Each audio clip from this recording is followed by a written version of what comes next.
څوک چې د جمعې په ورځ دا عمل کوي ان شاء الله دې عمل په وجب الله جل شانه چې روانه جمعه راځي هر حاجت په پوره کړي که یو کس ته چې هغه وایي زما یو حاجت ته زما یو مراد ده هغه پوره کیږي نه نو راشه نن دا عمل وکړه ان شاء الله چې دې عمل په وجب الله جل شانه ستا هر حاجت پوره کوي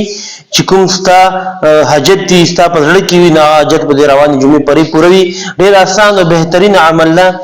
څوک هم چې د جمعې په ورځ مزدګر مون نه بس دا عمل کوي ان شاء الله الله به دې ولا هر حاجت پوره کوي نو طریقه کار درته خایم دا غیر مخکې یو گزارش کوم چې څومره هم مسلمانان دي په سوشل میډیا باندې چې کوم دغه اسلامي بیانات اسلامي وظایف اسلامي خبره شریک کوي چې سبا قیامت پر ورځ کته وفات وي ته مرشم چې قبر ته ستاسو هغه ولا ثواب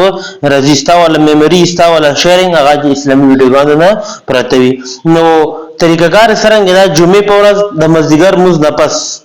خپل ځای باندې بکینی او سوره فاتحه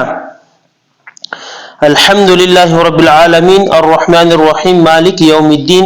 تر اخره پر عبادت درې ځلی وای درې ځلی چې کله دا ویلو دی پسې بو درې ځلی آیت الکرسی آیت الکرسی کچاته نه ورته درې سپاره په اولنی مخ باندې آیت الکرسی موجوده ده درې ځلی به هغه وای بیا به ورپسې 25 مرتبه لا اله الا انت سبحانك اني كنت من الظالمين دا وای ورپسې په سلام زر کې درود ابراهیمی به درې ځلی وای چې کوم منځ کې ویل شي دغه طریقه کارو کا ان شاء الله الله بستا هر هغه حاجت پوره کې چې کوم مراد ده کوم حاجت ته رواني جمعې پرې نو مخ